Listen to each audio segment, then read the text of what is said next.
Hallo liebe Aquarellfreunde, heute nehme ich euch mit auf eine Schergardstour in die Inselwelt vor Karlshamn im südöstlichen Schweden. Seit Jahren hat meine Familie hier ein Haus und wir sind im Sommer immer hier.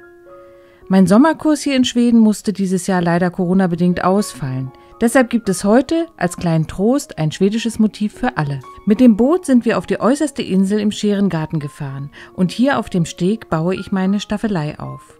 Es ist herrliches Sommerwetter. Leider könnt ihr wegen der starken Sonneneinstrahlung hier nicht allzu viel von meiner Skizze sehen. Beim Bildaufbau achte ich wieder ein wenig auf die Dreiteilung des Blattes. Die entsprechenden Schnittpunkte sind gute Stellen für den Bildfokus. Bildschwerpunkt ist das typisch schwedische Häuschen mit seiner Spiegelung im Wasser. Und ein kleiner Nebenschauplatz ist eine Figurengruppe hier auf dem Steg. In meiner Bleistift-Tonwertskizze habe ich die wichtigsten Elemente mit den Tonwerten schon eingetragen. Damit kläre ich, wie meine Bildaussage umgesetzt werden soll und lege fest, wie ich den Blick des Betrachters durch das Bild lenken möchte.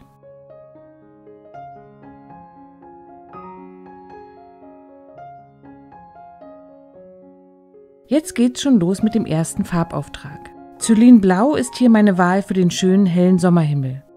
Mit lichter Ocker bereite ich die Bäume im Hintergrund schon vor. Und mit einer Mischung aus Kobaltblau und lichter Ocker schließt sich das Dach des Häuschens an. Diese Seite hier soll im Licht stehen. Deshalb male ich sie jetzt relativ kräftig mit Sienna gebrannt und Orange, denn dieser Teil wird später nicht noch einmal übermalt werden. In die Wiese setze ich nur ein wenig Grün zum Sienna gebrannt dazu. Nicht zu viel, denn ich möchte eher eine warme und goldene Stimmung kreieren. Die kleine Figurengruppe spare ich zunächst aus. Alle anderen Farben dürfen und sollen in diesem Stadium gut ineinander fließen.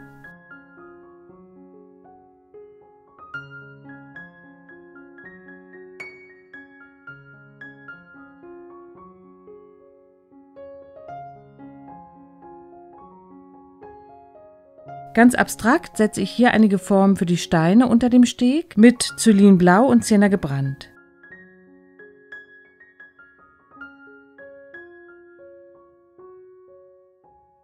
Mit klarem Wasser beginne ich nun die Oberfläche des Wassers anzulegen. Jetzt gibt es einen kleinen Sprung im Film. Hört mal, was hier passiert ist. Au!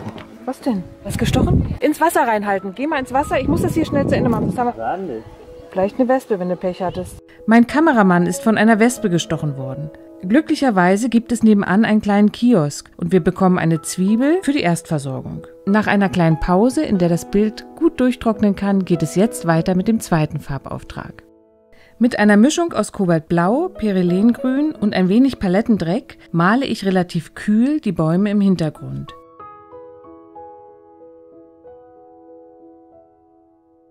Dabei spare ich die Hausdächer aus. Die Intensität und die Farbmischung ändern sich ständig. Es ist ja eine relativ große Fläche und ich möchte sie interessant und abwechslungsreich gestalten.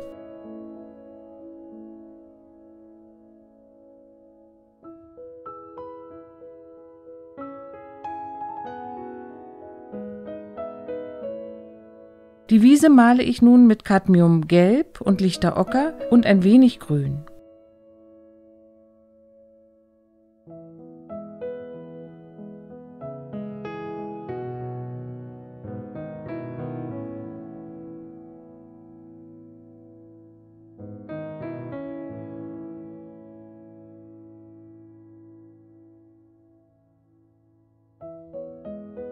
Ich sprühe ein wenig Wasser an, denn es ist sehr trocken und warm und die Farbe trocknet jetzt sehr schnell.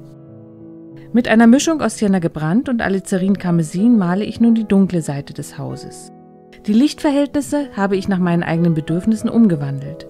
Diese Seite hier steht eigentlich in der Sonne, aber ich möchte es genau andersherum haben. Und das ist ja das Schöne beim Malen. Ich kann meine Motive umkomponieren und verändern, so wie ich es für meine Aussage im Bild brauche. Und zwar so lange, bis das Gefühl, das ich vermitteln möchte, sich im Bild adäquat wiederfindet.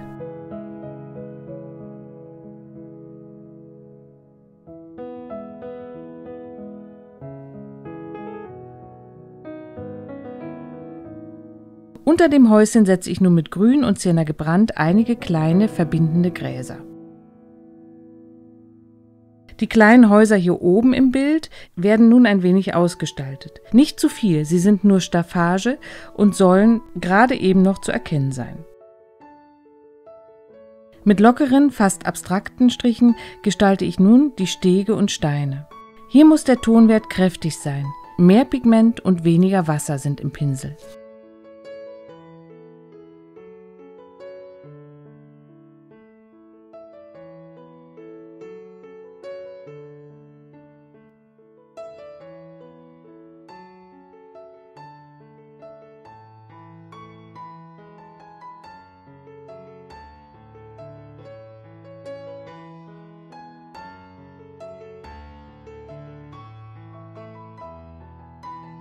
Für die Spiegelung mische ich mir eine wässrige Lösung aus Kobalttürkis Light und Neutraltinte.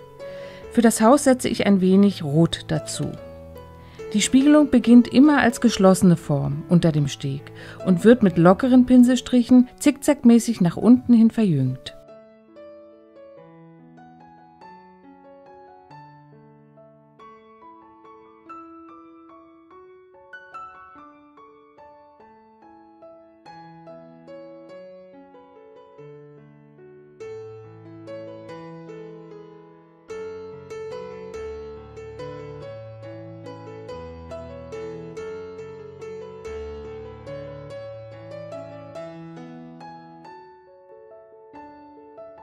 Die Spiegelung der Holzpfähle am Steg zeichne ich schon ein, die Pfähle selbst male ich aber erst später.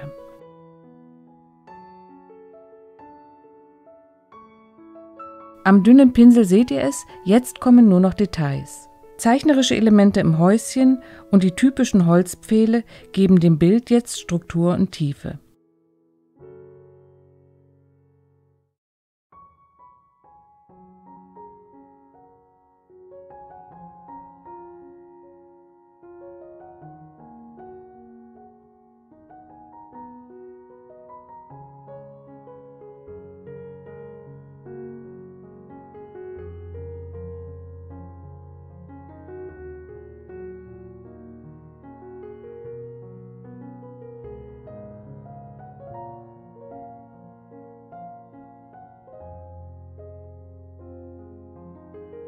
Auch die Menschengruppe arbeite ich noch etwas aus.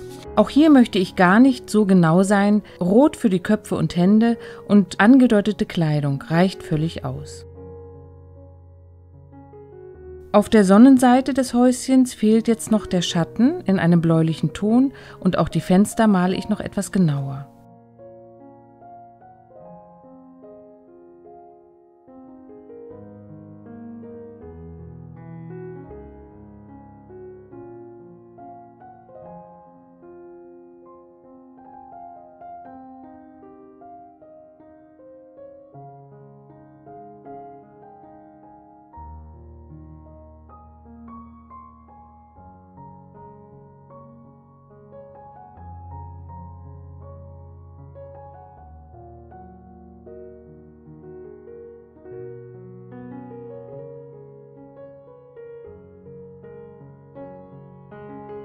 Ein paar dunkle Formen noch zwischen den Steinen, in den Figuren und einige Linien am Häuschen.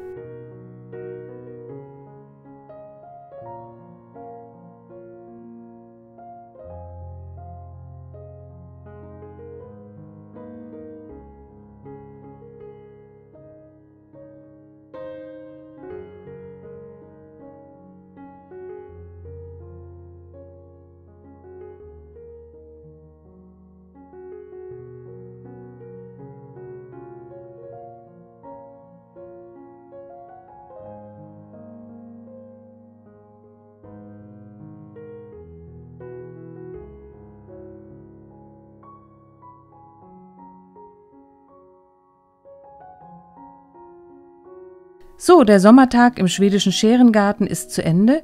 Ich hoffe, ihr hattet ein wenig Spaß beim Zuschauen und nun wünsche ich viel Freude beim Ausprobieren. Vielen Dank an alle, die uns hier auf YouTube schon unterstützen. Mit eurer Hilfe können wir auch in Zukunft interessante neue Aquarellfilme herstellen. Für alle, die noch dazukommen wollen, den Link dazu findet ihr unten in der Videobeschreibung.